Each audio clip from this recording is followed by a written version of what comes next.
về đâu, dòng sông trôi về phương nào. Làng mây ơi, hỡi mây về đâu, làng mây bay về quê mẹ, cho tôi gửi nỗi lòng người xa.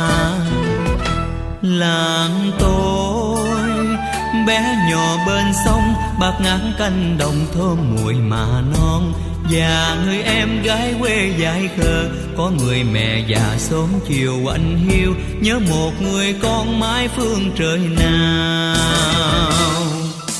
Ôi tôi nhớ những buổi trưa hè, những giọt mồ hôi tuôn rơi dương trên áo mẹ. Mẹ ơi